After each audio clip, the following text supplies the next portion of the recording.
16 নম্বর জাতীয় সড়কের পাশেই ময়লা আবর্জনা স্তূপে আগুন। এলাকার মানুষ যেটা বলছেন, বারংবার এই ঘটনা ঘটেই থাকে।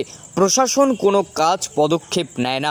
অঙ্কুরাটি হাইরোডের সলপে কয়েক মাস আগেও দেখেছিলাম রাস্তার পাশে দাঁড়িয়ে থাকা গাড়িতে কিভাবে আগুন লেগেছিল এই ময়লা স্তূপের আগুন থেকেই।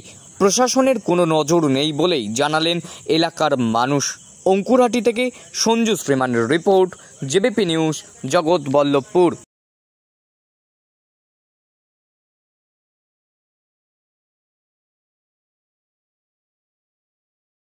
আগুন জ্বলছে, কি বলবেন? ওকে ফোনে না, কেউ বলে না। পুলিশ প্রশাসন কিছু কাজ করছে না? যে কোনো মুহূর্তে তো গাড়ির ক্ষতি হয়ে যেতে পারে, যে কোনো গাড়ি। আর এখানে তো ময়লা আবর্জনা ফেলা হয়, এটা কোথায় জায়গাটা?